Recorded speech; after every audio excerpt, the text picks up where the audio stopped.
Bismillahirrahmanirrahim. Assalamualaikum warahmatullahi wabarakatuh. Innal hamdalillah nahmaduhu wa nasta'inuhu wa nastaghfiruh wa na'udzu billahi min shururi anfusina wa min sayyiati a'malina. May yahdihillahu fala mudilla lahu wa may yudlilhu fala hadiya lahu. Asyhadu an la ilaha illallah wahdahu la syarika lah wa asyhadu anna Muhammadan 'abduhu wa rasuluhu la nabiyya ba'dah. Qala Allah ta'ala fi kitabil karim, ya ayyuhalladzina amanu taqullaha haqqa tuqatih wa la tamutunna illa wa antum muslimun. Ya ayyuhan nasu taqu rabbakum alladzi khalaqakum min nafsin wahidah wa khalaqa minha zawjaha wa batha minhuma rijalan katsiran wa nisaa wattaqullaha alladzi tasaaluna bihi wal arham innallaha kana 'alaykum raqiba. Ya ayyuhalladzina amanu taqullaha wa qulu qawlan sadida yuslih lakum a'malakum wa yaghfir lakum dhunubakum wa may yuti'illaha wa rasulahu faqad faza fawzan 'azima.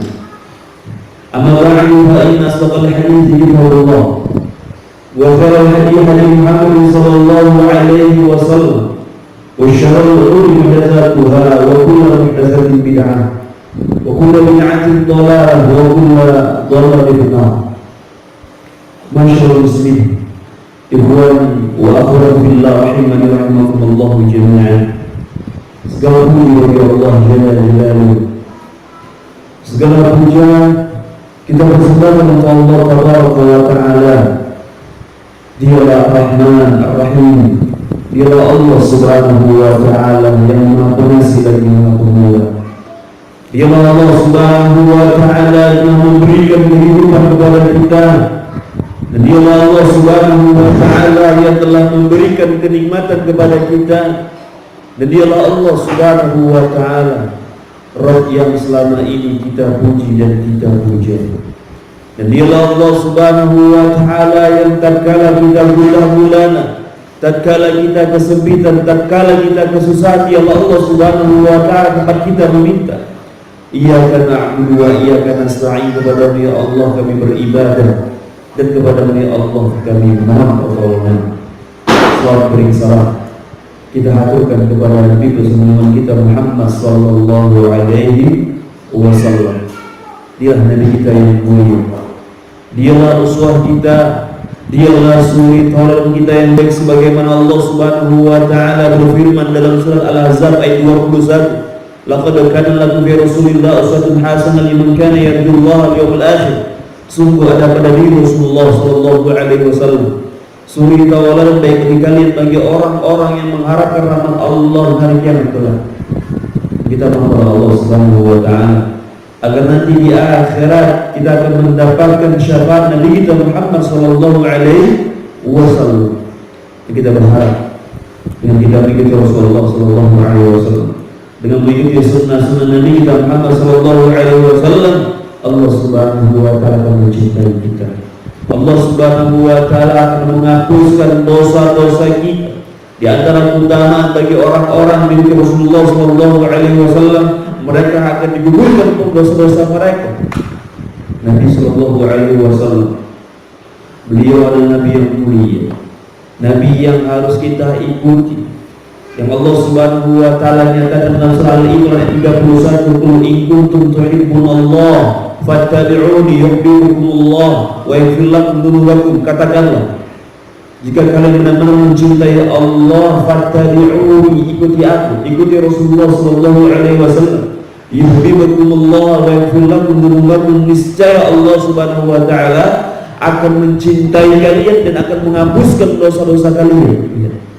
Jadi orang-orang yang mengikuti Rasulullah sallallahu alaihi wasallam, mereka adalah orang-orang yang dicintai oleh Allah Subhanahu wa Ta'ala, orang-orang yang akan dihapuskan dosanya Allah Subhanahu wa Ta'ala. Berbanyak dosa kita para jemaah yang kita lakukan di hadapan Allah Subhanahu wa Ta'ala. Berapa banyak kesalahan kita yang kita lakukan di hadapan manusia. Dengan mengikuti sunnah Rasulullah sallallahu alaihi wasallam, insyaallah Allah Subhanahu wa Ta'ala akan menggugurkan dosa-dosa kita.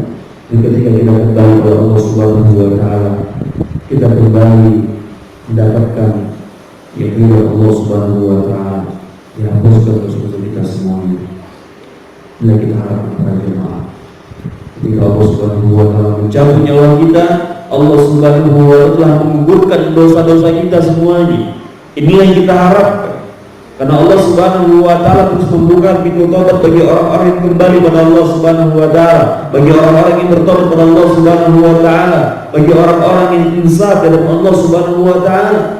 Nabi Muhammad sallallahu alaihi wasallam beliau pernah bersabda dalam satu hadis yang diriwayatkan Imam Muslim. Nabi SAW mengatakan, "Mataba qabla an syamsu min maghribi taballahu alaihi." Barang siapa yang bertobat kepada Allah Subhanahu wa taala sebelum matahari terbit dari barat, taballahu alaihi, maka Allah Subhanahu wa taala menerima tobatnya dia. Allah terima tobatnya para jemaah sampai nanti datang hari kiamat. Artinya apa? Allah Subhanahu wa taala dengan rahmatnya, Allah Subhanahu wa taala membukakan pintu taubat seluas-luasnya. Dan beliau Rasulullah sallallahu alaihi wasallam adalah orang yang paling paham, orang yang paling banyak istighfar, orang yang paling banyak bertobat kepada Allah Subhanahu wa taala. Karena Nabi sallallahu alaihi wasallam dia tahu Allah Subhanahu wa taala Maha penerima taubat para jemaah. Oleh karena itu, sebelum Allah Subhanahu wa taala mencabut nyawa kita, sebelum Allah Subhanahu wa taala memutus malaikat maut untuk mencabut ruh kita, maka segera kita kembali kepada Allah Subhanahu wa taala, membanyak istighfar, berbanyak taubat kepada Allah Subhanahu wa taala. Nabi sallallahu alaihi wasallam beliau pernah bersabda, "Wallahi illa astaghfirullah wa atubu ilaihi fil yawmi akthara min 70 marrah." Demi Allah, Nabi sallallahu alaihi wasallam, sungguhnya aku istighfar pada Allah, mohon ampun pada Allah Subhanahu wa taala, dan bertobat pada Allah Subhanahu wa taala dalam sehari lebih dari 70 kali. Iya. Itu Nabi Muhammad sallallahu alaihi wasallam, beliau yang istighfar pada jemaah. Beliau yang bertobat kepada Allah Subhanahu wa taala. Ya. Kita siapa? Kita manusia biasa. Kita bukanlah para ulama, kita bukanlah orang-orang yang mendapatkan tazkiyah dari Nabi Muhammad sallallahu alaihi wasallam. Maka oleh karena kita banyak-banyak bertobat istighfar kepada Allah Subhanahu wa taala. Baik, ikhwan fillah, rahimakumullah. Insyaallah kita dalam kesempatan ini akan membahas tentang penuntut ilmu. 15 alasan kenapa kita harus menuntut ilmu syar'i, ilmu agama Allah, ilmu yang berdasarkan Al-Quran dan Sunnah Nabi Muhammad sallallahu alaihi wasallam. Banyak di dunia ini ilmu, tapi ilmu yang paling mulia adalah ilmu syariat, ilmu agama Islam, ilmu syar'i, ilmu yang berdasarkan Al-Quran dan Sunnah Nabi Muhammad sallallahu alaihi wasallam dengan pemahaman para sahabat. Inilah ilmu yang mulia para jemaah. Ya, sampai itu ada ilmu umum, ya, tapi ilmu agama inilah ilmu yang dibawa oleh para nabi, ilmu yang dibawa oleh Rasulullah sallallahu alaihi wasallam. Yang pertama, kenapa kita harus menuntut ilmu syar'i? Karena ilmu agama itu dialah yang mengangkat derajat seseorang. Dengan ilmu syar'i, Allah Subhanahu wa taala akan mengangkat derajat seseorang. Allah tinggikan dia, Allah muliakan dia. Allah Subhanahu wa taala berfirman dalam surah Al-Mujadilah ayat yang ke-11. Allah Subhanahu wa taala nyatakan, "Yarfa'illahu alladziina aamanu minkum walladziina utul 'ilma darajat." Niscaya Allah Subhanahu wa taala akan mengangkat orang-orang yang beriman dan orang-orang yang berilmu beberapa derajat. Orang-orang beriman, mereka adalah orang-orang yang diangkat oleh Allah Subhanahu wa taala derajatnya. Begitu orang-orang yang berilmu, mereka belajar agama Islam, mereka datang ke majelis ilmu, majelis ta'lim, ke pengajian, kemudian mereka mengamalkan apa yang mereka dapat, kemudian mereka mengamalkannya, kemudian menyampaikan kepada manusia. Maka mereka sebaik-baik manusia yang Allah Subhanahu wa taala ciptakan. Kenapa? Karena Allah Subhanahu wa taala mengangkat derajat mereka. Ya. Allah Subhanahu wa taala mengangkat derajat orang-orang yang berilmu. Kita lihat para ulama, mereka mendapatkan kedudukan yang tinggi di hadapan manusia. Kita lihat para sahabat Nabi Muhammad SAW, mereka orang-orang yang mulia. Mereka mau mendengar kalam Allah, mendengarkan hadis Rasulullah SAW. Mereka duduk bersimpuh di hadapan Rasulullah SAW, mendengarkan hadis-hadis Nabi Muhammad SAW. Akhirnya mereka yang tadinya orang kecil menjadi orang yang besar. Kita lihat sahabat Abu Hurairah. Dahulu dia belum masuk Islam. Ya, beliau belum masuk Islam.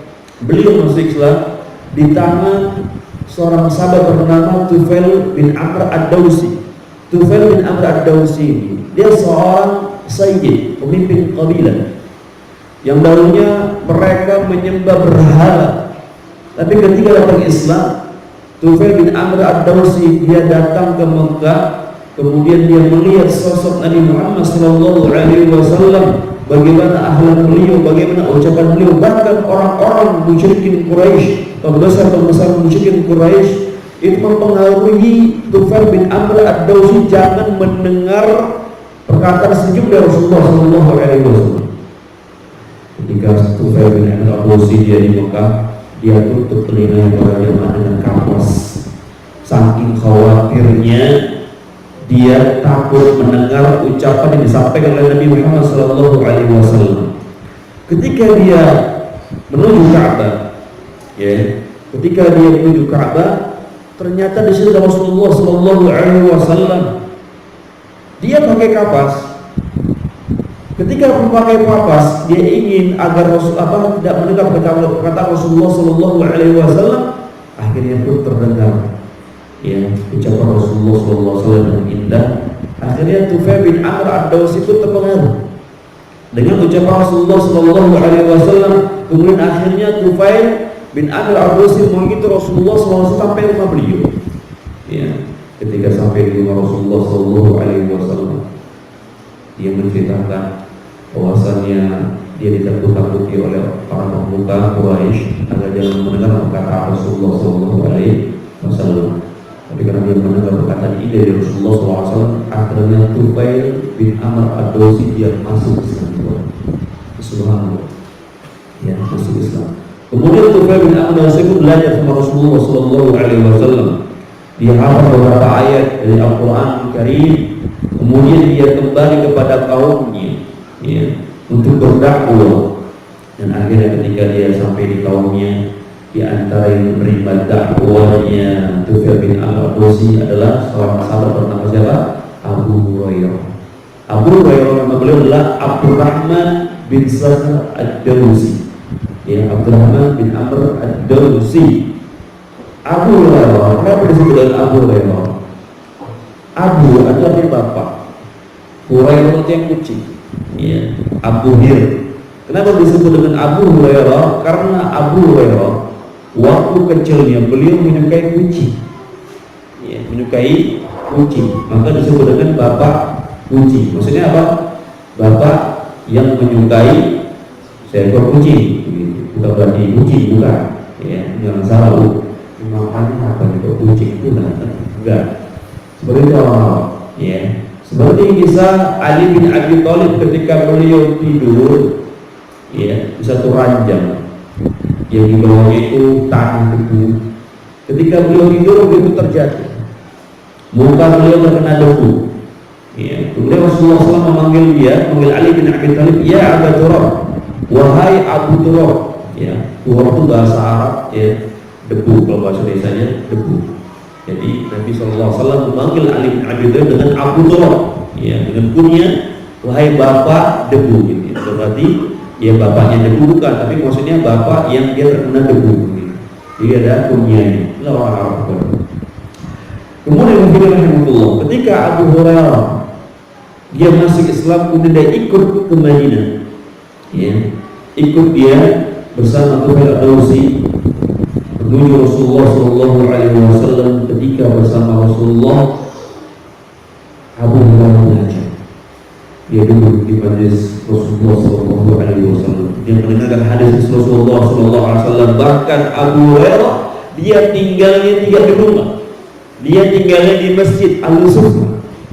tidak memiliki apa-apa, tidak memiliki harta, yang dia miliki hanya semangat Tuhan untuk belajar bersama Rasulullah Sallallahu Alaihi Wasallam. Ya, bahkan disebutkan Abu Hurairah ketika menuntut ilmu syar'i sama Nabi SAW itu hampir pingsan. Nah, hampir pingsan saking kelaparan, Masya Allah. Dan sini Masya Allah untuk ilmu. Ini ada AC, ada kipas angin. Lantainya bukan keramik lagi, tapi apa? Granit. Masya Allah. Ada minum plus meja. Belum lagi makan siang nanti waduh. Subhanallah. Luar biasa. Dahulu pada zaman Nabi Sallallahu Alaihi Wasallam para sahabat, Masya Allah, ya susah. Ya. Abu Hurairah sampai kelaparan. Tunjukkan bahwa sebagai perjuangan para sahabat mereka menuntut ilmu bersama Nabi Muhammad Sallallahu Alaihi Wasallam. Ketika Abu Hurairah menuntut ilmu bersama Nabi Sallallahu Alaihi Wasallam hanya beberapa tahun saja beliau menghafal hadis-hadis Nabi Sallallahu Alaihi Wasallam itu lebih 1.600 hadis. Ya. Lebih dari 1.600 hadis yang dia hafal. Subhanallah, luar biasa semua. 1.600 hadis itu lebih dari itu hampir kalau kita katakan ya satu kitab, ya satu buku itu dia hafal. Masya Allah, luar biasa. Kemudian di antara para sahabat yang paling banyak menghafal hadis-hadis Nabi Muhammad SAW adalah siapa? Abu Hurairah yang pertama.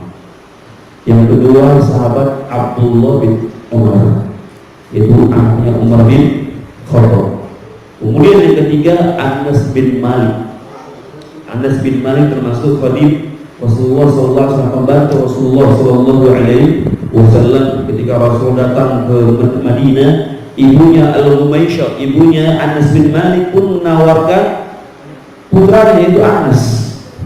Kenapa Humaisyah ibunya Anas menawarkan kepada Rasulullah SAW untuk memberikan Anas kepada beliau, pada Rasulullah SAW? Karena kala itu ketika Nabi SAW di Madinah, para penduduk Madinah mereka berbondong-bondong memberikan hadiah kepada Nabi Muhammad SAW. Sementara Humaisyah ibunya Anas bin Malik tidak bisa memberikan apa-apa. Akhirnya apa? Dia pun memutuskan untuk memberikan anaknya kepada Rasulullah SAW sebagai khadimah, sebagai pembantu. Dia belajar membantu Rasulullah SAW sambil beliau belajar luar biasa. Ya, sekitar 10 tahun beliau mendampingi Rasulullah SAW. Karena Rasulullah tinggal di Madinah itu 10 tahun kurang lebih, dan tinggal di Mekah selama berapa? 13 tahun. Baru beliau hijrah ke Madinah. Usia 40 tahun beliau itu sebagai Nabi dan Rasul. Berarti beliau tinggal di Mekah sampai usia berapa? 53 tahun. 53 tahun barulah beliau hijrah ke Madinah. Tapi Pak, ada kalau mau 53 tahun sini? Bapak berapa usianya Pak? Bapak berapa usianya Pak? Bapak berapa usianya? Umur? Usianya berapa? 70? 60? Masya Allah. Itu bisa ada yang bilang berapa Pak? 46, Masya Allah. Ada nggak 53? Nggak ada ya? Bapak belakang? 39. Bapak sebelah? Pak 6, nggak ada yang cocok ya. Jadi Rasulullah SAW beliau hijrah ke Madinah ketika usia ke-53 tahun. Bayangkan kalau jemaah, itu bukan usia yang mudah ya. Seperti Bapak yang 60 tahun beda 7 tahun Pak ya. Umur segini itu hijrah dari Mekah ke Madinah. Kalau kita umroh sekarang atau haji, umroh kita ke Mekah, umroh dulu di Ka'bah, kita tawaf, kemudian sa'i, kemudian kita turun ke Madinah, itu 5 jam atau 6 jam naik bis. Dan itu naik bis. Ya. Kalau kita lihat perjalanan dari Mekah ke Madinah itu banyak padang pasir, panas, gersang, bebatuan. Tidak seperti sekarang jalannya mulus di aspal di bus. Ini juga berarti bahwasanya pada zaman dulu itu luar biasa perjalanan antara Mekah dan Madinah itu Masya Allah berat, sulit, panas, malam dingin, Ya, kalau kita lihat berarti Nabi Muhammad menempuh dari Mekah sampai Madinah sekitar berapa? Sebulan ya, atau 2 bulan. Ini kan dahsyat para jemaah. Jadi bagaimana hijrah Nabi Muhammad SAW. Anas bin Malik ketika Nabi sudah sampai di Madinah, Anas bin Malik pun disodorkan oleh ibunya agar dia menjadi khodimah. Yang khodimah itu artinya membantu Rasulullah SAW. Dan Anas bin Malik ini termasuk orang ketiga yang banyak menghafalkan hadis Nabi SAW. Dan para jemaah, Allah memuliakan orang-orang yang berilmu. Allah Subhanahu wa ta'ala memuliakan orang-orang yang menuntut ilmu sebagai para sahabat.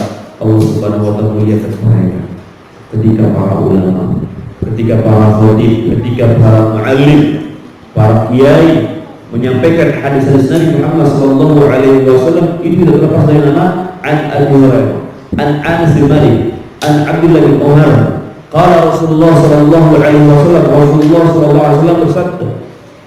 Lihat, ada faedahnya. Allah Subhanahu wa ta'ala menggandengkan nama Abu Hurairah dengan Rasulullah sallallahu alaihi wasallam.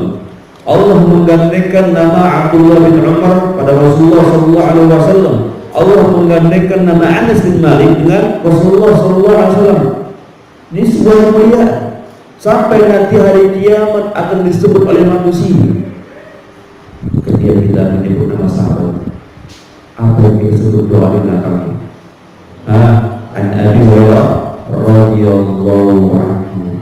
Seluruh manusia yang hidup kaum muslim mereka mendoakan siapa? Abu Hurairah radhiyallahu anhu. Semoga Allah meridhoi siapa? Abu Hurairah. Ini faedah besar. Allah memuliakan, Allah tinggikan orang-orang yang menuntut ilmu syar'i. Allah angkat derajatnya, Allah muliakan baik di dunia maupun nanti di akhir.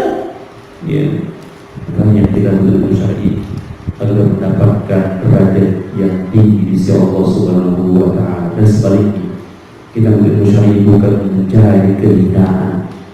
Kita menuntut syar'i bukan ingin mendapatkan popularitas, ingin mendapatkan pujian, ingin mendapatkan harta, ingin mendapatkan jabatan, tidak. Tapi kita menuntut ilmu syar'i itu ikhlas karena Allah Subhanahu wa ta'ala. Ya. Kemudian yang kedua, alasan kedua, kenapa kita menuntut ilmu syar'i? Karena ilmu syar'i itu adalah warisan para nabi. Karena ilmu syar'i adalah warisan para nabi. Ya. Nabi sallallahu alaihi wasallam beliau bersabda dalam satu hadis riwayat Tirmidzi dan Abu Dawud, Nabi menyatakan innal anbiya lam yuwarithu dinaran wala dirham wa inna warathul ilma faman akhadha bihi akhadha bin hadzal wajib. Dan Nabi Muhammad sallallahu alaihi wasallam sesungguhnya para nabi yang mereka tidak mewariskan dinar, tidak mewariskan dirham, hanya saja mereka mewariskan ilmu. Maka barang siapa yang mengambil warisan ilmu tersebut, dia akan mendapatkan bagian yang banyak. Ya. Jadi para nabi itu, para jemaah, tidak mewariskan harta, tidak mewariskan dinar, tidak mewariskan dirham. Kalau zaman kita tidak mewariskan rupiah, tidak mewariskan dolar, tidak mewariskan emas dan perak. Ya. Wa inna mawarathul ilma, kata Nabi, hanya saja mereka mewariskan ilmu. Maka barang siapa yang mengambil ilmu tersebut, warisan ilmu tersebut, akan mendapatkan bagian yang banyak. Pada zaman Nabi Daud, Allah Subhanahu wa ta'ala memberikan ilmu berupa kitab Zabur. Pada zaman Nabi Musa alaihissalam, Allah Subhanahu wa ta'ala memberikan kitab Taurat. Pada zaman Nabi Ibrahim alaihissalam, Allah Subhanahu wa ta'ala memberikan As-Subuh. Pada zaman Nabi Isa alaihissalam, Allah Subhanahu wa ta'ala memberikan kitab apa? Injil. Pada zaman Nabi Muhammad sallallahu alaihi wasallam, Allah Subhanahu wa ta'ala menurunkan kitab Al-Qur'anul Karim, yang mana Al-Qur'anul Karim ini adalah membenarkan kitab-kitab sebelumnya. Sebagaimana orang-orang Yahudi dan Nasrani mereka merubah kitab-kitab mereka dengan tangan-tangan mereka, Allah Subhanahu wa ta'ala menurunkan Al-Qur'an untuk membenarkan kitab-kitab sebelumnya. Dan Al-Qur'anul Karim adalah kitab yang paling sempurna diturunkan oleh Allah Subhanahu wa ta'ala, kitab yang paling sahih, kitab yang Allah Subhanahu wa ta'ala turun pada Nabi Muhammad sallallahu alaihi wasallam dengan hak, dengan kebenaran. Ya. Kemudian kalau kita berbicara Al-Quran, Al-Quran itu tidak terlepas dari hadis-hadis Nabi Muhammad SAW. Al-Quran yahtaju ila sunnah wa sunnah tufasir Quran. Ya, Al-Quran itu menafsirkan, Al-Quran itu menunjukkan as-sunnah, dan sunnah itu menafsirkan Al-Quran Karim. Ya, makanya kalau kita lihat di Al-Quran dijelaskan secara umum seperti sholat. Ya, sholat itu disebutkan secara umum. Wa ta'awiyah wa wasjudu wa ta'awiyah sholat, seperti itu. Tapi secara tidak disebutkan. Di mana disebutkan? Di hadis Nabi Muhammad SAW secara detail. Ya. Dan hadis-hadis Nabi ini termasuk wahyu, termasuk wahyu. Wa ma yantiqu 'anil hawa in huwa illa wahyu yuha. Yang dalam surah An-Najm disebutkan ayat yang kedua, yang ketiga, wa ma yantiqu 'anil hawa. Dalam Nabi Muhammad SAW berbicara itu dengan hawa nafsunya, in huwa illa wahyu yuha. Nabi berbicara itu melainkan apa yang diturunkan kepada beliau berupa wahyu. Jadi Al-Quran dan hadis Nabi Muhammad SAW itu merupakan wahyu dari Allah Subhanahu wa Ta'ala. Ya, Syekh Utsaimin rahimahullah dalam Kitabul Ilmi, beliau menyatakan Al-Quran dan Sunnah seperti dua sayap burung. Ya, Al-Quran dan Sunnah seperti dua sayap burung. Kalau burung itu memiliki satu sayap, dia terbang nggak? Nggak bisa. Dia memiliki sayap sebelah kanan tapi nggak memiliki sayap sebelah kiri, atau sebalik, dia memiliki sayap sebelah kiri tapi nggak memiliki sayap sebelah kanan. Kira-kira bisa nggak terbang burung itu? Nggak bisa. Seperti itu Al-Quran dan Sunnah Nabi Muhammad SAW, keduanya tidak bisa dilepaskan. Jadi Al-Quran dan Sunnah seperti dua sayap burung. Ya. Tidak boleh orang beramal hanya Al-Quran saja tanpa hadis Nabi Muhammad SAW. Atau sebaliknya, ada orang yang mengamalkan hadis Nabi saja tanpa Al-Quran. Tidak boleh. Ya, harus kedua-dua jalan kompetitif, yang bukan satu saja. Makanya dahulu ada firqah Iqra'us Sunnah. Apa itu firqah Iqra'us Sunnah? Mereka mengingkari sunnah, mengingkari hadis-hadis Nabi Muhammad SAW. Yang mereka pakai apa? Al-Quran saja. Ya, tidak benar bagaimana? Tidak boleh. Ya seperti itu. Karena mereka mengamalkan sebagian, meninggalkan sebagian. Sementara Allah Subhanahu wa Ta'ala memerintahkan manusia, memerintahkan kaum muslimin untuk mengikuti Al-Quran dan hadis, Al-Quran dan Sunnah Nabi Muhammad SAW. Wa in tanaza'tum fi syai'in farudduhu ila Allah wa Rasul. Apa kata Allah? Apabila berselisih pendapat, maka kembalikan kepada Allah, kepada Rasul, kembali kepada Al-Quran dan kepada hadis-hadis Nabi Muhammad SAW. Di para nabi mereka tidak mewariskan harta, hanya saja mereka mewariskan ilmu. Ya, mewariskan ilmu. Tapi sebagian manusia ada yang tersesat. Mereka membuat kitab sendiri dan mereka menisbatkan kepada Islam. Di antaranya firqah seperti Ahmadiyah. Pernah dengar Ahmadiyah? Pernah dengar enggak? Siapa nama nabinya? Yang tahu boleh pulang keluar? Ahmad Khatib Minangkabawi. Mirza Ahmad, Masya Allah. Ya, dari India. Katanya dia seorang nabi diutus terakhir kali. Mana dalam surah As-Saffat telah akan ada nabi bernama Ahmad. Inilah Ahmad, Mirza Ghulam Ahmad katanya. Ahmad di situ bukan Mirza Ghulam Ahmad, tapi siapa? Ahmad itu Nabi Muhammad SAW. Karena Nabi Muhammad SAW memiliki nama yang banyak. Ya, nama beliau Abdul Qasim, nama beliau Muhammad, nama beliau Ahmad, nama beliau Abu Ibrahim dan lain sebagainya. Ya, banyak nama Nabi SAW. Dalam surah As-Saffat ayat kelima disebutkan, wa idqala Isa bin Maryam ya bani Israil ini Rasulullah ilaikum. Wa bani Israil, sungguhnya aku Rasul untuk kalian, kata Nabi Isa. Ya, ini Rasulullah ilaikum musaddiqan lima bayna yadayhi min Taurat. Aku membenarkan yang ada dalam kitab kalian Taurat. Mubasyiran bi rasul ya'ti min ba'di ismu Ahmad. Aku mengabarkan kepada kalian kelak nanti akan turun ya nabi rasul yang bernama siapa? Ahmad. Ya, ini jelas. Yang bukan Mirza Ghulam Ahmad, tapi adalah Rasulullah sallallahu alaihi wasallam. Dan Nabi sallallahu alaihi wasallam juga pernah bersabda, la nabiyya ba'da. Tidak ada nabi sepeninggalku, kata Nabi sallallahu alaihi wasallam. Nabi seorang laki-laki atau perempuan? Lagi-lagi. Dia mengatakan kalau gitu ada dong nabi perempuan. Gimana bantahnya? La nabiyya ba'di, enggak ada nabi sepeninggalku. Nabi laki-laki perempuan? Lagi-lagi. Berarti ada nabi perempuan? Gimana cara bantahnya ya? Bingung ya, muter-muter. Jelas lah, kalau nggak ada nabi sepeninggalku baik lagi perempuan, tidak ada nabi para jemaah. Ya, kadang kala sebagai manusia mereka tersesat, mereka mengaku nabi, mereka mengaku mendapat wahyu, padahal mungkin wahyu dari mana? Syaitan. Ya. Jadi ilmu syar'i, ilmu agama Allah Subhanahu wa taala itu merupakan warisan para nabi. Ya, dahulu pada zaman Abu Hurairah ketika beliau mendatangi pasar-pasar Madinah, beliau mengatakan, celakalah kalian wahai kaum muslimin, ya, warisan sedang dibagi-bagi di masjid, kalian masih di sini. Ya, akhirnya bergegas nih orang-orang menuju masjid. Sampai di masjid mereka melihat ada orang yang sholat, ada orang yang baca Quran, ada orang yang menghadiri majelis ta'lim, membicarakan halal dan haram.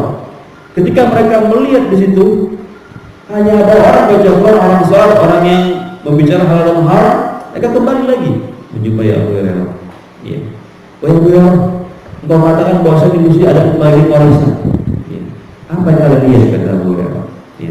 Kami melihat orang yang sholat, orang yang baca Quran, ya, orang yang membicarakan halal haram. Ya.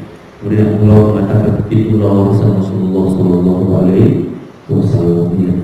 Itulah warisan Rasulullah sallallahu alaihi wasallam. Masya Allah. Kalau kita di surga ada warisan, kira-kira apa yang kita berikan? Pasti harta. Di sana ada bagian emas, ada pembagian perak, ada pembagian uang. Ya. Dan lihat bagaimana tingginya ilmu para sahabat. Mereka tahu bahwa warisan yang sejati adalah warisan dari Rasulullah SAW berupa amal soleh, ya, berupa sholat, kemudian zikir, baca Al-Quran, membicarakan halal dan haram, majelis ta'lim. Inilah warisan Nabi Muhammad SAW. Dan kita sekarang ini para jamaah, kita menggali warisan Nabi kita Muhammad SAW. Datang ke majelis ilmu ini bukan warisan Nabi Muhammad SAW. Ya. Kemudian yang ketiga, kenapa kita harus menuntut ilmu syar'i? Karena ilmu syar'i itu bermanfaat untuk diri kita di dunia dan di akhirat. Dan ilmu syar'i itu akan mengekalkan. Ilmu syar'i akan mengekalkan. Ya. Lihatlah para sahabat dan para ulama, ilmu mereka terus bermanfaat. Ketika mereka di dunia mereka mengajarkan ilmu yang sebelumnya mereka belajar, kemudian mereka amalkan, kemudian mereka ajarkan kepada manusia. Ketika mereka meninggal, mereka mendapatkan pahala jariah atas izin Allah Subhanahu wa taala. Ya. Nah, bisa begitu. Karena Nabi Muhammad SAW pernah menjelaskan satu hadis bahwasannya ilmu yang bermanfaat itu adalah ilmu ketika seorang meninggal dia ajarkan ilmu tersebut pada orang lain semasa dia hidup, maka ilmu itu akan menjadi pahala jariah bagi dirinya. Nabi Muhammad SAW bersabda satu hadis riwayat Muslim, "Idza mata al-insan inqata'a 'anhu 'amalu illa min salah." Apabila Bani Adam itu meninggal maka terputuslah amalan kecuali 3 perkara. Yang pertama kata Nabi SAW, sedekah jariyah, sedekah jariyah. Yang kedua kata Nabi SAW, ilmin yantafa'u bi, ilmu yang bermanfaat. Yang ketiga kata Nabi SAW adalah walid salih yad'u lah, doa anak yang saleh untuk kedua orang tuanya. Ya, yang pertama sedekah jariyah. Ada orang punya harta banyak, dia bangun masjid, masya Allah. Dia punya tanah, punya lahan, dia bangun masjid. Dia punya lahan, dia bangun pondok pesantren. Dia punya lahan, dia bangun rumah tua, rumah hafizul Quran. Dia punya kebun luas, disumbangkan untuk kaum muslimin. Kalau panen, ya kaum muslim boleh mengambil sebanyak-banyaknya sedekah haji. Ini namanya sedekah jariah. Ketika dia meninggal, masjidnya dipenuhi orang-orang datang ke majelis ilmu, orang-orang sholat di masjid dia, orang-orang berzikir di masjid dia, ya orang-orang baca Quran di masjid dia, maka dia akan mendapatkan pahala atau sedekah jariah. Ini pulang bagi orang yang menginfakkan harta dengan Allah Subhanahu wa taala. Ya, tapi memang ini berat. Membangun masjid pakai dana sendiri itu berat orang jemaah. Ya, di Pekanbaru, aku pernah dengar mungkin Masjid Abu Darda. Masjid Abu Darda itu satu orang muslim yang menginfakkan wakafkan hartanya semua sebanyak berapa miliar? 40 miliar. Itu satu orang. Tentu bagaimana dia mencari Allah Subhanahu wa taala. Bagaimana dia ingin membangun rumah di surga. Ya. Orang yang membangun masjid dunia, maka Allah Subhanahu wa taala membangunkan istana rumah di akhirat. Bukan hal yang mudah mengeluarkan harta itu para jamaah. Kita kadang-kadang diuji berat. Ya, kadang kita ditakut-takuti oleh syaitan, ya, nanti kalau kita keluar habis uangnya. Padahal tidak. Setiap harta yang kita keluarkan di jalan Allah Subhanahu wa taala, fa yukhlifuhu, Allah ganti itu. Ya Allah ganti. Jadi harta yang kita infakkan itu sebenarnya tidak habis. Allah simpan, Allah ganti. Ya. Allah akan berikan ganjaran pahalanya untuk kita. Tapi kalau harta yang kita gunakan dunia saja, imma jadi kotoran, atau imma jadi barang bekas busuk, atau imma untuk ahli waris. Bisa antum meninggal, sementara harta antum banyak, tidak antum ya sedekahkan jalan Allah Subhanahu wa taala, berarti harta antum itu diwariskan kepada ahli waris. Atau jadi kotoran untuk makan, antum punya uang untuk makan, sudah jadi kotoran. Pakaian kebesaran antum yang dulunya pakaian gagah jadi rusak. Itu saja. Lalu faedah itu apa? Bagi kita apa faedahnya? Tidak ada. Jadi kita hanya bisa pegang faedah ahli waris, ya boleh, itu silakan. Akan tapi kita lihat bagaimana agar harta kita dipermanfaatkan di akhirat. Kalau anak-anak kita ngerti, paham dia dapat warisan dari kita, misalnya dia sedekahkan atas nama kita, itu berfaedah buat kita. Karena Nabi Shallallahu Alaihi Wasallam pernah datangi oleh seorang, Rasulullah, ibu saya meninggal, ya. Tapi saya lihat seperti ibu saya ini ingin sedekah, boleh tak saya sedekah ibu saya? Atau semua silakan boleh. Ini anak yang suatu. Ketika waktu kita meninggal, aku harus bersedekah sama orang tua. Itu berfaedah dan hartanya. Tapi sebagian orang ketika mendapatkan harta warisan, kita lihat bahkan ada yang perang, kata-kata perang itu, yang ngurus pedang begini, seperti ngurus pedang, insya Allah, ini dapat harta berebut. Ya, saya gitu ditanya tentang masalah warisan, ya, masih ada di konflik tentang masalah warisan, masalah sensitif. Ada yang minta pembagiannya sama rata, nanti ketika sudah dijelaskan nggak terima. Karena hawa nafsu kan namanya harta, hawa nafsu. Tapi kalau dia mengikuti dalil pembagiannya jelas sesuai dengan syariat Allah Subhanahu wa taala, dia akan menerima. Kalau dia memiliki ilmu dan tidak mengikuti hawa nafsu aja. Ya. Kemudian yang kedua kata Nabi sallallahu alaihi wasallam adalah ilmin yang tafa'ubi. Ilmu yang bermanfaat. Ini kita bahas.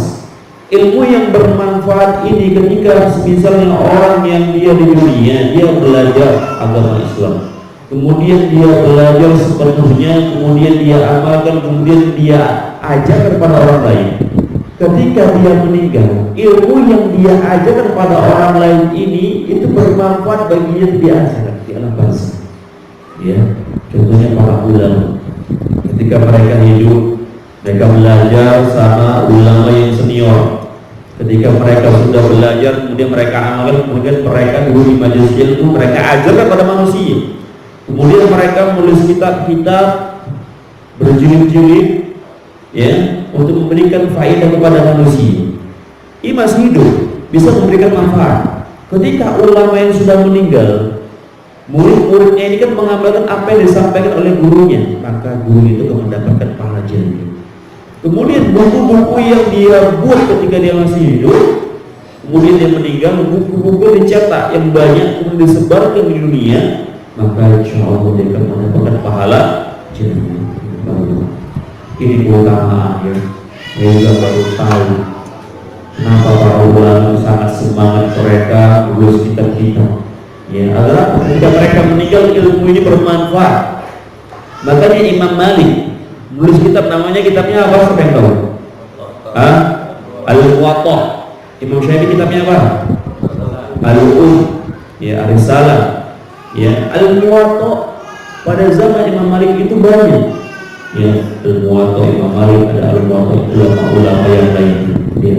Tapi sampai sekarang kita dengar kitab Al-Muwatta siapa? Imam Malik. Ya. Kenapa? Karena beliau menulis itu ikhlas karena Allah Subhanahu wa taala, maka Allah jaga. Nah, Al-Muwatta ini masih dibahas oleh para ulama kita. Ya. Setahun yang lalu atau 2 tahun lalu masih dibahas di kitab Al-Muwatta ini di Jogja oleh Syekh Al-Habib, pengajar dari Masjid Nabawi, masih dibahas. Ya, subhanallah. Padahal Imam Malik sudah meninggal. Kemudian ulama-ulama yang lainnya seperti Imam Syafi'i, kitab Al-Um masih ada yang bahas. Kemudian setelah itu apa? Ulamanya setelah Imam Syafi'i, Imam Ahmad bin Hanbal, dia juga menulis kitab-kitab, yakni Al-Musnad Imam Ahmad, kitab beliau nama Usul Sunnah. Ini bisa dibahas oleh para ulama, dibahas oleh para ustaz, kitab Usul Sunnah dan lain sebagainya. Iya, orangnya sudah meninggal. Imam Ahmad sudah meninggal, tapi ilmunya bermanfaat untuk manusia. Imam Bukhari, apa kitabnya? Imam Bukhari, Sahih Bukhari. Imam Muslim, Sahih Muslim. Imam Abu Dawud, Sunan Abu Dawud. Tirmidzi, Sunan Tirmidzi. An-Nasai, Sunan An-Nasai. Ad-Darimi, Sunan Ad-Darimi. Kemudian Al-Muwatta, kemudian Musnad Imam Ahmad. Ini kita Tis'ah. Ya, kita Tis'ah itu 9. Dan mengatakan kutub Sittah, kutub 2 itu 6. Kutub Sittah itu yang pertama Sahih Bukhari, yang kedua Sahih Muslim, yang ketiga Sunan Abu Dawud, yang keempat Sunan Tirmidzi, yang kelima An-Nasai, yang keenam Ibnu Majah. Ada 6 kan? Namanya kutub Sittah. Kalau Bapak pernah dengar perkataan kutub Sittah, itulah kitab 6 ya hadis para ulama. Ada pun kitab atau kutub Tis'ah tambah 3 lagi. Yang ketujuh apa? Kitab Musnad Imam Ahmad. Yang ke-8 kitab Al-Muwatta Imam Malik. Yang ke-9 ya tahu berapa? Wah, boleh kan? Kita sempat lihat. Yang ke-9 adalah Sunan Ad-Darimi. Ini kutub Tis'ah. Aku sabar. Kalau di sini kalau nggak hafal terlewat, ya sangat terlewat sekali ya. Yang tahu ya dia koran di jalan, dia hafal, dia baca koran waspada, koran terbit atau lainnya, ya. Tapi dia nggak hafal kita para ulama. Ketika ulama ini meninggal, ilmu mereka bermanfaat untuk manusia. Kitab Sahih Bukhari sampai sekarang dipakai oleh kaum muslimin. Para ulama pakai kitab Sahih Bukhari. Ya, para ustaz, para kiai, tuan guru, mereka pakai kitab ya hadis. Ya. Orang yang sudah meninggal tapi ilmunya bertebaran di karunia Allah Subhanahu wa taala. Jadi buat video Allah di antara niat kita untuk ilmu syar'i, antum harus menempuh jalan ini, ya. Mencari apa? Pahala jariah ketika meninggal. Ilmu yang antum ajar kepada murid-murid antum, kepada keluarga antum itu bermanfaat, ya. Dan sebaliknya berhati-hati, jangan sampai kita di dunia menyebarkan ya kemaksiatan atau ilmu-ilmu yang tidak baik atau dalam syariat. Itu bisa apa? Menjauhkan kita di akhirat. Misalnya kita pernah mengajari orang mencuri, Ada ilmu tersendiri. Oh jadi begini caranya. Tahu sama dia semua. Ini hati-hati. Bisa jadi bukan pahala jariah tapi dosa jariah. Ya. Kalau masih ada orang seperti berdoa kepada Allah Subhanahu wa Ta'ala. Orang-orang yang pernah diajari seperti itu, dia diajari nasihati. Ya, kalau sudah dinasihati sudah sampai ke kebenaran, insya Allah mudah dia akan selamat. Kemudian bervideo rahimahullah jami'an. Yang keempat, kenapa kita sebut ilmu syar'i? Alasannya adalah kita ingin mendapatkan kebahagiaan dunia akhirat. Kita ingin mendapatkan surga Allah. Nabi Muhammad sallallahu alaihi wasallam beliau bersabda, "Man salaka tariqan yaltamisu fi ilman salallahu lahu bi tariqin lil jannah." Barang siapa yang berjalan dalam rangka menuntut ilmu syar'i, maka Allah Subhanahu wa Ta'ala akan memudahkan jalan dia menuju surga Allah Subhanahu wa Ta'ala. Hadis riwayat Muslim, hadis sahih. Ya. Di ketika seorang dia menuntut ilmu syar'i, dia harus niatkan, ya Allah, beri masuk surga ya Allah. Minta pada Allah surga. Nabi sallallahu alaihi wasallam, Allahumma inni as'aluka al-jannah wa a'udzubika minan nar. Ya Allah, aku mohon surga kepadamu dan aku berlindung dari pintu neraka. Diminta pada Allah Subhanahu wa Ta'ala surga. Dan mintalah, kata Nabi SAW, ketika kalian mintalah surga Firdaus, surga yang paling tinggi. Ya subhanallah. Ya ketika kita berpikir, kita mohon Allah Subhanahu wa Ta'ala dimudahkan, yang kita dimudahkan untuk menuju surga Allah Subhanahu wa Ta'ala. Niatkan seperti itu, karena Allah mudahkan. Ya. Kenapa kita harus menuntut ilmu syar'i? Karena dengan menuntut ilmu syar'i kita tahu jalan-jalan menuju surga Allah Subhanahu wa Ta'ala.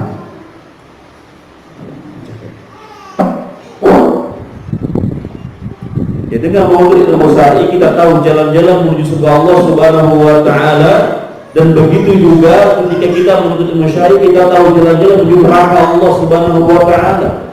Ya. Kita tahu mana yang tauhid, mana yang syirik.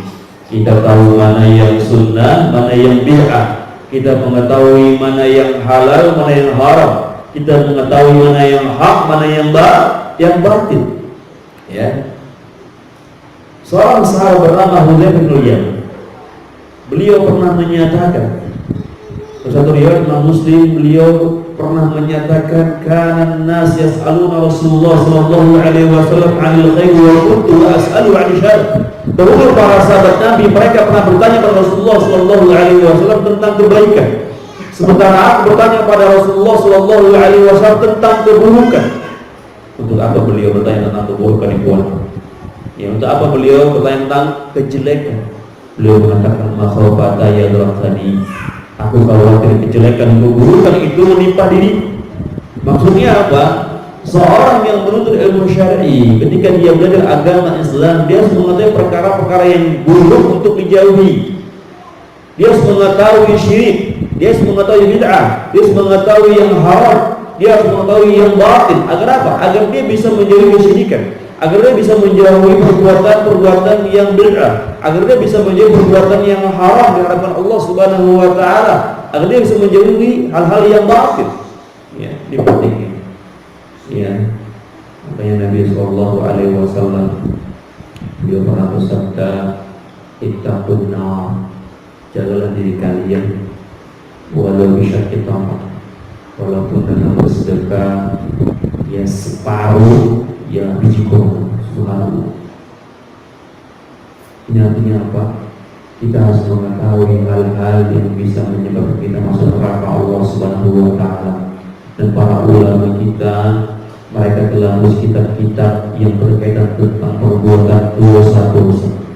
Ada kitab Al-Kabair yang dikarang oleh Ibnu Zahabi, ada kitab atau tulisan yang dikarang oleh Syekh Shalih Munajjid. Yang Syekh Shalih Munajjid beliau buat kitab yaitu dosa-dosa yang agak biasa. Ada kitab yang dikarang oleh Syekh Salim Hilali, kitab beliau nama Al-Manahij, ya, kitab-kitab yang berkaitan tentang larangan-larangan dalam Islam. Kita harus pelajari itu agar kita menjauhi hal-hal yang diharapkan Allah Subhanahu wa Ta'ala. Ibnu Zahabi beliau menulis kitab Al-Kabair. Al-Kabair artinya dosa-dosa besar. Ya, dosa-dosa besar ini itu banyak sekali. Beliau menulis hampir sekitar 70 dosa besar. kesyirikan, kemudian sihir, kemudian membunuh, kemudian dilarangnya berzina, kemudian dilarang durhaka orang tua, kemudian dilarang makan riba, kemudian dilarang membunuh dan lain sebagainya. Banyak dosa-dosa besar yang beliau tulis, yang beliau ambil dari Al-Quran dan Sunnah Nabi Muhammad SAW. Dan penuntut ilmu syariah pelajari kitab-kitab seperti ini agar mereka tidak terjatuh perbuatan yang diharapkan Allah Subhanahu wa Ta'ala. Ya. Seperti berpikir rahimahullah jami'an. Kemudian cari jalan-jalan yang bisa menuju surga Allah Subhanahu wa Ta'ala. Ya, banyak amalan-amalan yang bisa menyebabkan masuk ke Allah Subhanahu wa Ta'ala. Itu kita tempuh para jemaah. Adapun nanti hasilnya kita tuai di akhirat. Sekarang kita bercocok tanam saja dulu, ya, karena dunia ini adalah negeri kita tempat beramal. Adapun di akhirat nanti adalah negeri itu penghisapan. Di akhirat nanti nggak ada lagi tempat beramal, yang ada hanya tempat penghisapan. Ya, ini mumpung kita masih dunia, banyak amal soleh yang mahal. Karena nanti di akhirat, ketika manusia dibangkitkan di yaumul ba'ats, dibangkitkan dari kuburan-kuburan mereka ke yaumul ba'ats, hari di mana dibangkitkan manusia. Kemudian mereka dikumpulkan di yaumul mahsyar, semua manusia dikumpulkan di yaumul mahsyar, matahari didekatkan oleh mereka. Kemudian mereka akan ditimbang amalan buruk dan amalan baiknya. Kalau amalan baiknya lebih berat, maka dia akan mendapatkan keselamatan. Tapi kalau amalan buruknya lebih berat, maka dia akan celaka. Kemudian mereka akan diperlihatkan catatan-catatan amalan mereka, baik amalan buruk dan amalan baik mereka. Dan ketika dunia ada malaikat mencatat. Siapa nama malaikat ini? Raqib sama Atid para jemaah. Nanti akan ditampakkan oleh kita semua ini daftar amalnya. Ya. Baik yang kecil maupun besar ada di situ. Subhanallah. Ya. Kemudian orang-orang digiring ke telaga Nabi Muhammad SAW.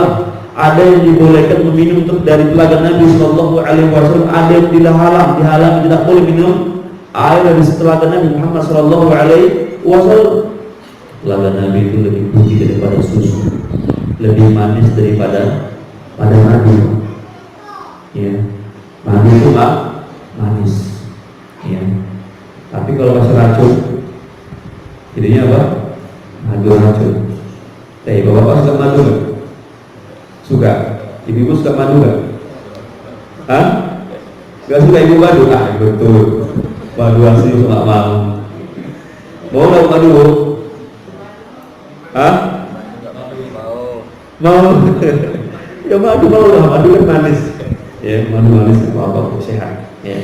Jadi akhirat nanti madu itu ya lebih manis, air dari telaga Nabi lebih manis daripada madu, lebih putih daripada susu. Orang-orang yang beriman akan minum dari telaga Nabi Muhammad SAW. Tapi ada juga orang-orang yang kaum muslimin yang mereka tidak mengikuti Rasulullah SAW, para pelaku bid'ah, mereka dihalangi untuk minum dari telaga Nabi Muhammad SAW. Ini para jemaah dihalangi. Yang dahulunya mereka di dunia yang tidak mengikuti Rasulullah SAW, bahkan menentang Rasulullah SAW melakukan perbuatan bid'ah, mereka akan dihalangi untuk meminum dari telaga Nabi Muhammad SAW. Kemudian mereka akan melintasi sirat. Sirat lebih tajam daripada pedang, lebih halus daripada rambut. Bayang nampak nggak? Nggak nampak ya, tipis gitu dia lewat. Kalau kita jalan sini jatuh kan? Pernah coba? Subhanallah. Jadi orang yang melintas sirat itu ada seperti kejaban mata, ada yang seperti kilatan petir, ada yang seperti orang yang berhembus, ada yang seperti orang yang berlari, ada yang seperti berjalan, ada yang seperti mengendarai kuda, ada yang seperti mengendarai unta, ada yang berayap, ada yang melayang-layang bahkan terjatuh ke neraka jahanam. Orang mukmin, orang kafir akan melintas sirat, semuanya manusia akan melintas sirat. Orang-orang kafir, orang musyrikin kafir, mereka akan dijatuhkan ke neraka jahanam. Tinggal orang-orang beriman. Apakah mereka diselamatkan atau tidak? Tidak, semuanya sekedar Allah Subhanahu wa Ta'ala. Kemudian orang yang melintas dari sirat tergantung amalannya para jemaah. tergantung amalan dunia, masya Allah. Jadi masih berkaitan tentang amalan. Nah, kita perhatikan apa yang kita andalkan di hadapan Allah Subhanahu wa Ta'ala. Amalan apa yang kita beri kepada Allah Subhanahu wa Ta'ala, kita masih tahu kekuatan amalan kita, dan kita tahu kelemahan amalan kita para jemaah. Ada yang dia amalan kuat sholat lima waktu, datang ke masjid on time. Ada yang dia kuat puasa wajib, kemudian puasa sunnah. Ada yang juga kuat sholat sunnah nggak ditinggal sama dia, sholat tahajud, sholat duhanya. Ya, ada yang amalan kuat, dia infak, dia punya harta sedikit, infak di Islam. Infak, tapi dia tahu infak ini bukan untuk mengurangi harta dia, bahkan untuk tabungan dia ada. Dia kasih terus dia, insya Allah ini bermanfaat untuk di akhirat. Dia ngasih filah karena Allah Subhanahu wa Ta'ala. Ada yang uangnya nikah, masya Allah, dengan nikah dia bantu para janda yang tidak punya suami, dibantu sama dia. Ya, tapi cuma 4 saja, tak boleh lebih dari 4. Ya, subhanallah. Ada yang kuatnya dia baca Al-Quran, dia hafal Al-Quran, ya, kemudian dia pun sholat dengan baca Al-Quran dengan sholat yang panjang, insya Allah. Itu yang penting. Hendaknya kita ada amal kita banggakan kepada Allah Subhanahu wa Ta'ala, ya, agar ketika nanti di akhirat kita akan dimudahkan. Ya. Kemudian nanti di akhirnya ada surga dan neraka. Ya. Allah Subhanahu wa Ta'ala akan menentukan siapa saja yang berat masuk ke surganya dan siapa saja yang berat masuk dalam nerakanya. Ya. Subhanallah. Orang yang paling ringan siksa yang neraka adalah orang yang memakai perompak dari neraka, otaknya sampai menggelegar. Ya. Subhanallah. Kita saja tidak tahan panasnya ini. Api kalau kita pegang 1 menit saja itu sudah kita kesakitan luar biasa para jemaah. Apalagi di akhirat kelipatannya sekitar 69 kali lipat, 70 kali lipat panasnya itu pun. Bayangkan saja. Mungkin kalau kita dekat sudah meleleh kita. Ya, makanya kita harus banyak-banyak mengasah dong. Kita semuanya kembali pada Allah Subhanahu wa Ta'ala. Karena kita nggak tahu kapan Allah Subhanahu wa Ta'ala mencabut nyawa kita. Kalau Allah Subhanahu wa Ta'ala telah mencabut nyawa kita, sudah selesai. Tinggallah pertanggungjawaban kita nanti di akhirat. Kemudian kafirin rahimani rahimakumullah jami'an. Yang keberapa sekarang? 5. 1 jam masih 5 aja. Baik. Yang kelima, kita menuntut ilmu syar'i ingin mendapatkan kebaikan. Dia ingin mendapatkan kebaikan. Nabi Muhammad SAW dia pernah bersabda dari Muawiyah bin Abi Sufyan, dia berkata, Sami'tu Rasulullah SAW qala, aku mendengar Rasulullah SAW bersabda, may yuridillahu bihi khairan yufaqihuhu fid-din. Barang siapa yang dikehendaki kebaikan Allah Subhanahu wa Ta'ala, maka Allah Subhanahu wa Ta'ala pahamkan dia agama. Hadis riwayat Bukhari. Dalam hadis yang mulia ini, ya, hadis nomor 7312, Allah Subhanahu wa Ta'ala memberikan kebaikan untuk orang-orang yang menuntut ilmu syar'i. Ya. Jadi orang-orang yang datang ke majelis ilmu, yang dia memperdalam agama, tafaqquh fid-din, inilah orang-orang yang mendapatkan kebaikan dari sisi Allah Subhanahu wa Ta'ala. Dan sebaliknya, mafhum mukhalafah dari hadis yang mulia ini, orang-orang yang tidak menuntut ilmu syar'i, tidak mau belajar agama Islam, dia menjauhi agama Islam, maka kita termasuk orang-orang yang tidak dikehendaki kebaikan Allah Subhanahu wa Ta'ala. Dia jadi jahil, dia menjadi orang-orang yang tidak tahu apa-apa. Ya, ketika dia tidak mengetahui apa-apa, dia menuruti hawa nafsunya, kemudian dia mudah untuk melakukan maksiat. Dia bisa menyebabkan dia menjadi orang yang mencela. Dia menjauhi majelis ilmu syar'i, tapi dia tahu dosa-dosa yang dia lakukan itu dosa, gitu. Ya, ini bahaya. Ya. Makanya kita terus belajar ilmu syar'i, datang ke majelis ilmu. Dan untuk ilmu syar'i itu bukan hanya di bangku kuliah, bukan harus di universitas, bukan harus di pondok pesantren baru dikatakan sebagai penuntut ilmu syar'i, enggak. Datang ke majelis ilmu setiap minggu di sini. Itu termasuk menuntut ilmu syar'i. Allah akan berikan kebaikan.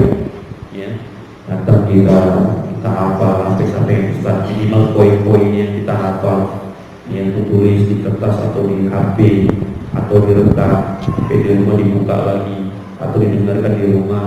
Mungkin keluarga nggak bisa dengerin, kita rekam, kita dengerin di rumah biar keluarga kita bisa dengar. Istri kita kalau nggak mau ikut ngaji, ya sibuk mas, anak-anak ini banyak masih kecil-kecil, ya udah kita rekam dengerin di rumah bareng-bareng. Oh, istri saya payah bisa dengar ceramah, udah putar aja ceramah usah sunnah. Masalah di benar saudara kemarin kita hidupkan di situ. Atau hidupkan portal yang ada terjemahannya dan sebagainya. Insya Allah termasuk orang-orang yang benar-benar mau menuntut ilmu syar'i. Insya Allah akan mendapatkan kebahagiaan, mendapatkan kebaikan di sisi Allah Subhanahu wa Ta'ala. Kemudian keenam,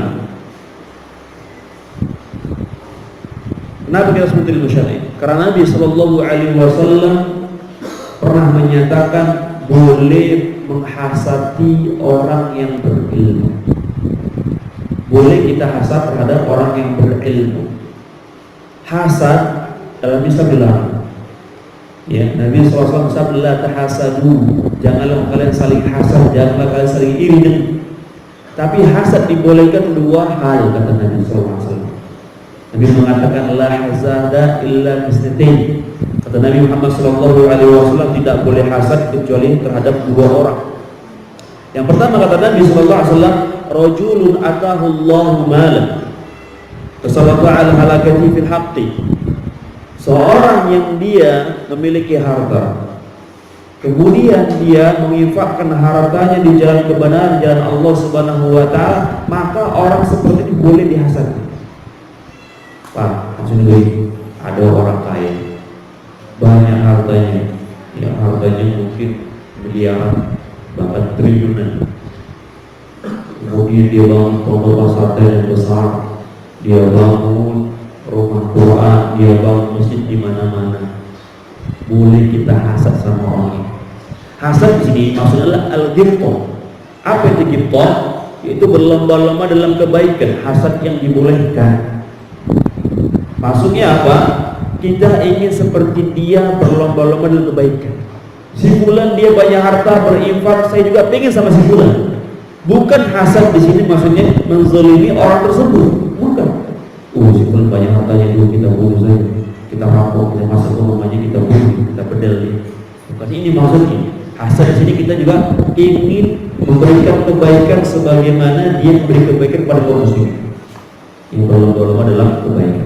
Kemudian orang kedua, kata Nabi SAW yang boleh dihasadi adalah warajul atahu Allahul hikmah fahuwa yaqdi biha wa yu'allimuha. Itu seorang yang diberikan Allah Subhanahu wa Ta'ala hikmah, ilmu. Ya. Kemudian dia pun mengamalkan ilmu tersebut, kemudian dia ajarkan pada manusia. Ya.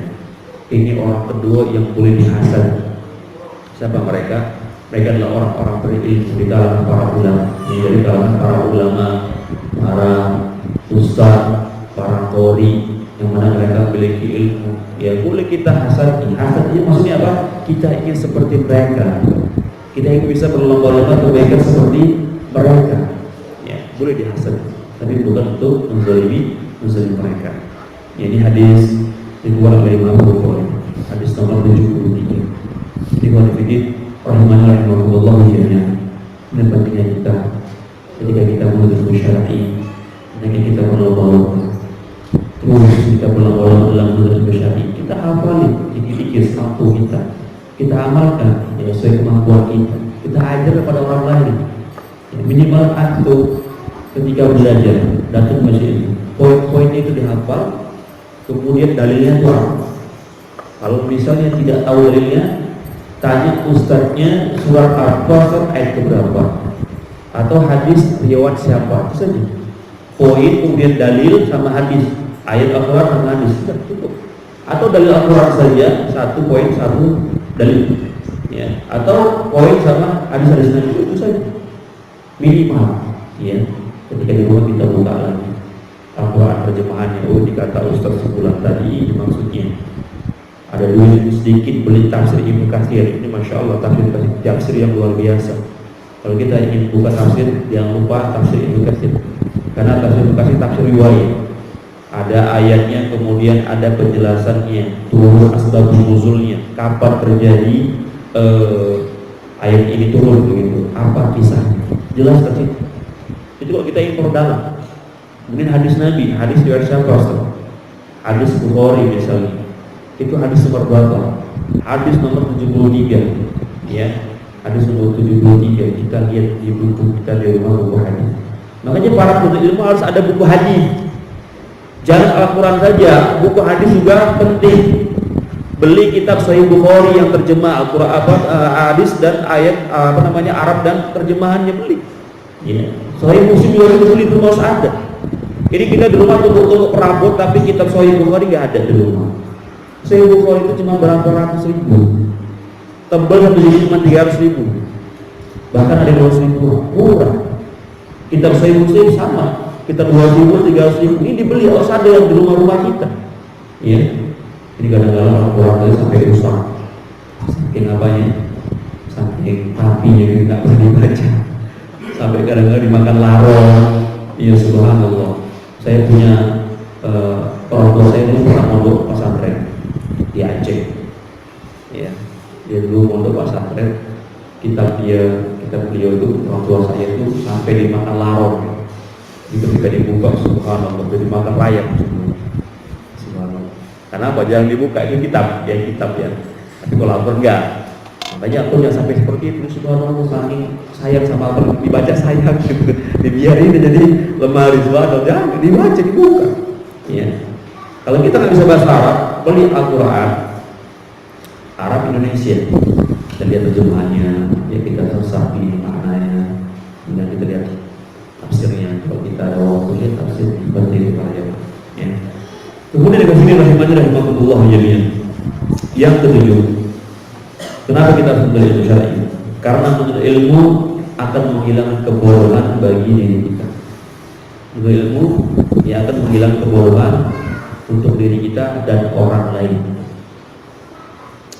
Karena seorang ketika dia lahir ke dunia nggak tahu apa-apa. Kita ketika lahir nggak tahu apa-apa. Siapa yang kasih tahu kita? Allah. Melalui ibu kita, melalui ayah kita, melalui guru kita. Tapi sejatinya Allah Subhanahu wa ta'ala mengajar kepada manusia. Allah Subhanahu wa ta'ala berfirman dalam surat An-Nahl ayat 78. Wallahu akhrajakum min butuni ummahatikum la ta'lamuna syai'an wa ja'ala lakum sam'a wal absara wal af'ida la'allakum tashkurun. Dan Allah Subhanahu wa ta'ala yang mengeluarkan kalian dari perut ibu kalian. La ta'lamuna syai'a, kalian itu enggak tahu apa-apa, kata Allah Subhanahu wa ta'ala. Wa ja'alakum sam'a wal absara wal af'ida. Kemudian Allah Subhanahu wa ta'ala menjadikan kalian penglihatan, menjadikan kalian pendengar, menjadikan kalian hati, la'allakum tashkurun, agar kalian menjadi orang-orang yang bersyukur. Ya. Allah yang memberi kita hati para jemaah. Allah Subhanahu wa ta'ala memberikan penglihatan. Allah Subhanahu wa ta'ala memberikan kita pendengaran. Kita gunakan pendengaran kita, penglihatan kita dan hati kita untuk mengikuti atau belajar ilmu syar'i. Ya. Kita sudah diberi pemikiran, pendengaran, hati, ya, penglihatan. Jangan kita sia-siakan para jemaah. Datang kita menuju ilmu, kita dengari apa yang disampaikan ustaz, apa yang disampaikan oleh para ulama. Kemudian kita lihat apa yang dia sampaikan. Kemudian kita belajar. Kita rasakan dalam jiwa kita yang bersumber dari Al-Quran dan Sunnah Nabi Muhammad SAW. Ketika kita sudah mengetahui ilmu, itu artinya apa? Kita menghilangkan kebodohan bagi diri kita. Kalau kita nggak tahu apa-apa, kita tanya sama mu'alim guru kita. Yang pas'alul ladzi kuntum la ta'lamun. Tanya kepada orang yang berilmu. Jika engkau tidak mengetahui, tanya agar hilang kebodohan dari diri kita. Jangan diam, nggak tahu tanya. Yang seperti itu. Dan pertanyaan dengan pertanyaan yang baik. Pertanyaan yang baik, bukan pertanyaan yang menimbulkan kegaduhan, bukan. Tapi pertanyaan yang baik agar bisa memberi manfaat pada kaum muslimin. Kemudian yang kedelapan, kenapa kita harus menuntut ilmu syar'i? Agar kita beramal sesuai dengan apa yang diinginkan Allah dan apa yang diinginkan oleh Rasulullah SAW. Ketika seorang menuntut ilmu, dia harus tahu apa yang diinginkan dari Allah Subhanahu wa taala dari amalannya. Ada orang yang beramal tapi tidak sesuai dengan apa yang diinginkan Allah Subhanahu wa taala. Contohnya orang pergi haji umrah, mau berangkat ini diazankan. Pergi umrah diazankan, Allahu Akbar, Allahu Akbar. Ada enggak sunnah dari Nabi sallallahu alaihi wasallam? Ada enggak? Enggak ada. Baik itu ucapan Nabi enggak ada. Baik itu perbuatan Nabi enggak ada. Baik itu penetapan Nabi pun enggak ada. Ya. Mungkin sebagian orang pun kan ada Nabi SAW azan, para sahabat azan benar, tapi salah tempat. Salah tempat azan di mana? Ketika ada masuk waktu sholat, ketika mau berangkat umrah azan. Berarti apa? Dia beramal tidak sesuai dengan yang diinginkan Allah dan Rasulullah SAW. Ketika dia meninggal, jenazah dibawa ini 4 orang mau berangkat keluar dari rumah, berhenti. Kenapa? Itu anaknya harus muter-muter dulu 4 kali, 5 kali di situ. Iya, anak 2 orang muter-muter lari. Apa kawan di lembaga Allah ya? Gak ada dalilnya. Dia punya siapa seperti itu? Iya. Ada kita lari terus saya lihatin. Ya, saya di situ, subhanallah. Saking jahilnya manusia. Nah, karena dia berikutnya mungkin ada setempat, ada setiap tempat. Adat itu bertentangan syariat nggak boleh. Untuk apa dari situ? Masih ada tujuan yang lain. Maka nggak boleh. Dia beramal tidak sesuai dengan apa yang diperintahkan oleh Allah dan Rasulullah Sallallahu Alaihi Wasallam. Makanya ada namanya bid'ah. Sebagian orang yang dengan nama bid'ah. Apa sih bid'ah? Apa sih bid'ah? Sikit neraka kan itu.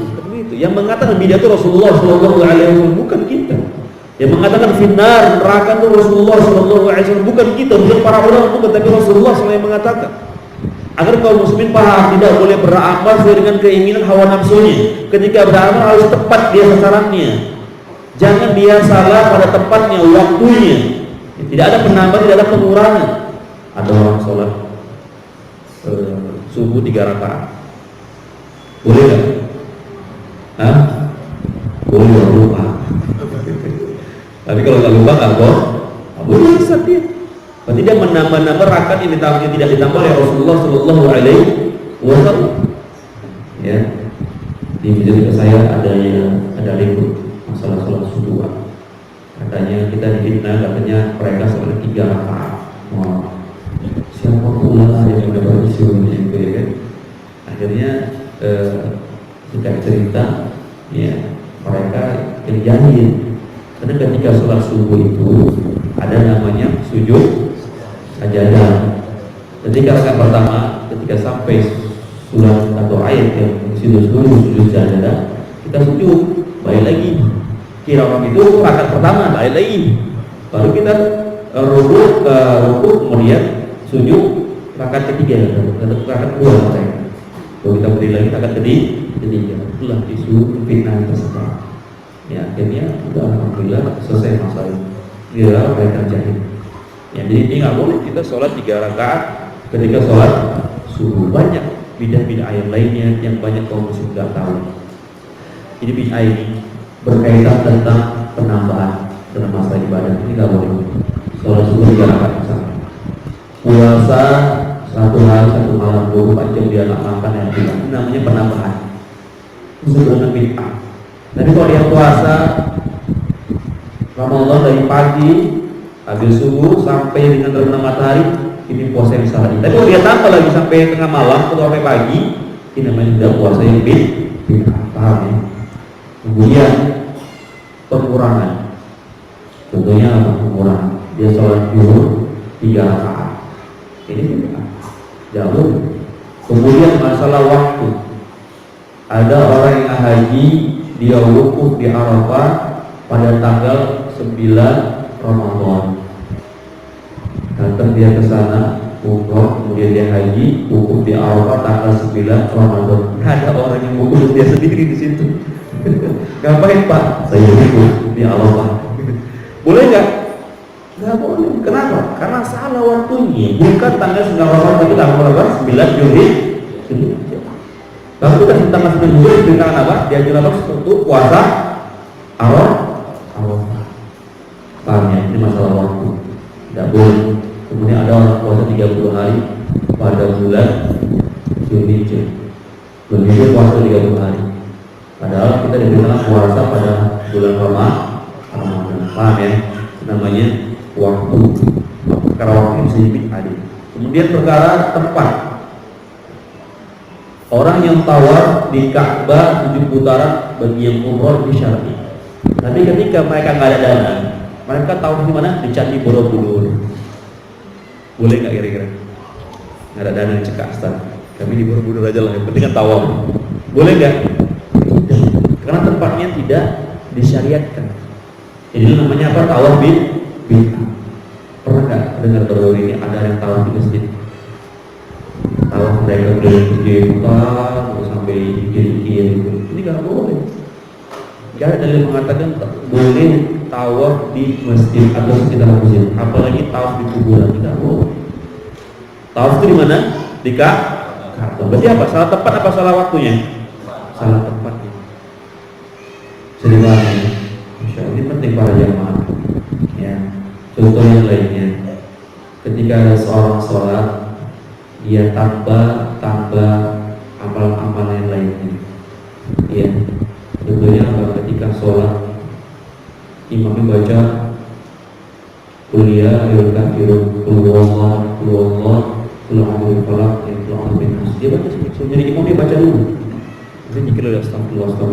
Banyak amalan-amalan dia sebelum jadi imam. Makmum baru menunggu lama kali kawannya sholat. Ada nggak gitu? Ada. Saya pernah dulu sholat di masjid di daerah Medan yang nggak salah. Saya pulang itu, bapak ini kok banyak yang amalannya. Ketika ada jadi imam, lama kali, hampir sekitar 2 menit atau 3 menit kita nunggu, 5 menit bahkan. Terus ini ada penambahan namanya dalam sholat. Lalu Nabi SAW ketika sholat beliau langsung bertakbir. Beliau bertakbir, ya, bukan ada tambahan-tambahan lain. Tapi kita namanya Ustaz itu gak boleh, bagus istighfar, bagus memang istighfar pikir bagus, tapi salah tempatnya. Coba ini lagi, ini seperti bahasa ini. Sampai ngapal doa berjima. Ayo mas. Allahumma jadi benar syaitan wa jadi syaitan marazak. Bagus gak doanya? Bagus. Ya Allah, berikan rezeki dan berikan rezeki terhadap anak yang kau berikan kepadamu. Dan kita bacakan ini ketika anak kita makan. Nak, kau makan baca ini. Bismillahirrahmanirrahim. Jadi benar syaitan. Ya Allah, jauhkanlah kami dari syaitan dan jauhkanlah anak kami dari syaitan ini. Doanya bagus tapi salah penempatan. Ini doa untuk berjima, sementara ada orang yang mendoakan itu untuk makan. Doa masuk isi. Allahumma inni a'udzubika minal khubuthi wal khaba'ith. Kita baca sebelum tidur. Kayak mana kira-kira? Doanya bagus enggak? Bagus, tapi tempatnya salah. Paham ya? Jadi ada doa-doa yang tempatnya memang dikhususkan, ada yang tidak. Ya, ada doa secara umum, ya doa masalah, doa ibadah itu enggak masalah. Tapi doa-doa yang dia muqayyad terkait dengan waktu, terkait dengan keadaan, kita enggak boleh ubah-ubah. Ya, seperti itu. Nabi SAW bersabda, "Man 'amila 'amalan laisa 'alaihi amruna fahuwa hadis Muslim." Barang siapa yang beramal satu amalan yang tidak ada perintah dari kami, maka tertolak, kata Nabi. Fahuwa. Ya, kullu bid'atin dhalalah, dan setiap bid'ah itu sesat, kata Nabi. Ya, setiap bid'ah sesat. Fa inna bid'atin dhalalah wa kullu bid'atin dhalalah wa kullu dhalalatin finnar. Setiap kesesatan itu tempatnya di mana? Di neraka. Tapi kita nggak boleh membuat seorang ekor neraka kau ya. Secara ta'yin itu nggak boleh. Yang tidak boleh kita mentakyin seorang masuk neraka, nggak boleh, kecuali sudah ditakyin oleh Allah dan Rasulullah. Ya. Kemudian berikutnya yang berapa? Ke-9. Kita menuntut ilmu agar kita bisa berdakwah di jalan Allah kita. Ketika kita tahu ilmu, kita bisa berdakwah di keluarga kita, kita bisa menyampaikan kepada anak istri kita kita bisa menyampaikan kepada orang tua kita bisa menyampaikan kepada saudara-saudara kita agar mendapatkan kebaikan. Nabi SAW bersama satu hadis riwayat Bukhari. Nabi mengatakan balighu anni walau ayat, sampaikan dari itu walaupun satu ayat. Dan ketahuilah ketika seorang dia berdakwah atau dia seorang pemberi nasihat, dia harus tahu kadar dirinya sendiri. Misalnya dia seorang ayah, dia harus tahu hal-hal yang harus dia lakukan untuk memberikan nasihat atau memberikan pelajaran bagi anak dan istrinya. Contohnya apa? Anak-anak disuruh sholat, sampaikan benar sholat dapat pahala, sholat itu bisa mendatangkan ketenangan jiwa. Ya, sholat rezeki yang Allah Subhanahu Wa Taala yang kasih ini dari Allah Subhanahu Wa Taala. Sholat, ya, sampaikan. Ya, tukar. Istri juga gitu. Istri juga jangan sampai mereka nggak sholat, terus sholat. Di bawah waktu suruh sholat langsung diingatkan, ya. Dan jangan dipaksa istri. Paksa di sini artinya apa? Kalau dipaksa dia patah, dibiarkan di bengkok, tapi terus beri nasihat. Kata Nabi SAW, istausu binisa khairah. Teruslah beri nasihat kepada wanita, karena wanita itu dia kalau dipaksa patah, dibiarkan dia bengkok. Ya, itu wanita. Rasanya lembut, rasanya halus. Ya, orang tua, para suami juga harus ingat, anak-anak juga harus dijaga sholatnya. Pakai jilbab dari kecil dibiasakan, tapi tidak dipaksa. Dan sholat itu ketika umur 7 tahun suruh sholat, kata Nabi Sallallahu Alaihi Wasallam, muru awlakum bis sholat wa sab'a sinin, perintahkanlah anakmu untuk sholat ketika umur mereka 7 tahun. Kalau umur 10 tahun nggak masuk, pukul, kata Nabi Sallallahu Alaihi Wasallam. Tapi jangan pukul sampai demam atau meninggal. Mukul pakai pedang, tapi masuk penjara, yang masuk rumah sakit jangan. Tapi pukul yang mendidik, ya, sediakan telepingan dulu agar takut anaknya. Diingatkan bahwa satu telepingan, telepingan atau pedang itu aja, ya. Enggak lebih urus aja kan, ganti duit aja, anak sholat, nggak apa-apa. Pagi-pagi kau sholat kasih duit ini, ya seperti itu. Ya, sholat kasih hadiah, iming-iming seperti itu, apa-apa. Kayak sekali boleh, ya dikasih motivasi, kasih hadiah agar mereka semangat beribadah pada Allah Subhanahu Wa Taala. Kemudian yang ke-10, kita ingin ketentraman, ketenangan hati dan jiwa. Jadi kita punya ilmu syar'i, kita ingin dapat ketenangan hati. Banyak orang yang bingung dia, ada masalah nggak bisa memecahkan, mau kemana? Datang ke majelis ilmu, biar tenang jiwanya. Malaikat akan datang menaungi dia. Ketika ada masalah problem rumah tangga, dia tanya sama ustadznya, ya, agar ketika dia mendapatkan, ya, jawaban itu tenang jiwa dia, nggak bingung dia, ya. Allah Subhanahu Wa Taala berfirman dalam surah Ar-Ra'd 28, alladzina amanu wa tatma'innu qulubuhum bi dzikrillah, ala bi dzikrillah tatma'innul qulub. Allah Subhanahu Wa Taala berfirman, yaitu orang-orang yang beriman dan hati mereka menjadi tentram dengan mengingat Allah Subhanahu Wa Taala. Ingatlah, hanya dengan mengingat Allah Subhanahu Wa Taala hati menjadi tentram. Ya. Kita menuntut ilmu itu artinya apa? Kita menjaga ketaatan pada Allah Subhanahu Wa Taala agar kita ingat pada Allah Subhanahu Wa Taala. Halaqah dzikr, halaqah dzikir atau halaqah majelis ilmu itu mengingat Allah Subhanahu Wa Taala agar hati kita tenang. Makanya kalau orang yang datang majelis ilmu itu tenang hatinya, kenapa ya? Karena dinaungi oleh malaikat, ya, dinaungi oleh malaikat.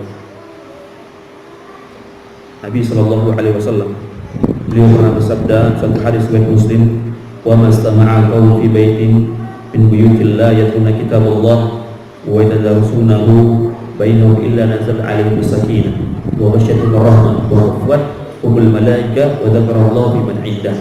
Nabi bersabda, tidaklah sekelompok orang berkumpul di suatu masjid dari masjid Allah untuk membaca Al-Quran, melainkan mereka akan meliputi ketenangan, rahmat Allah, dan dikelilingi oleh para malaikat, serta Allah akan menyebut mereka pada malaikat-malaikat yang berada di sisinya.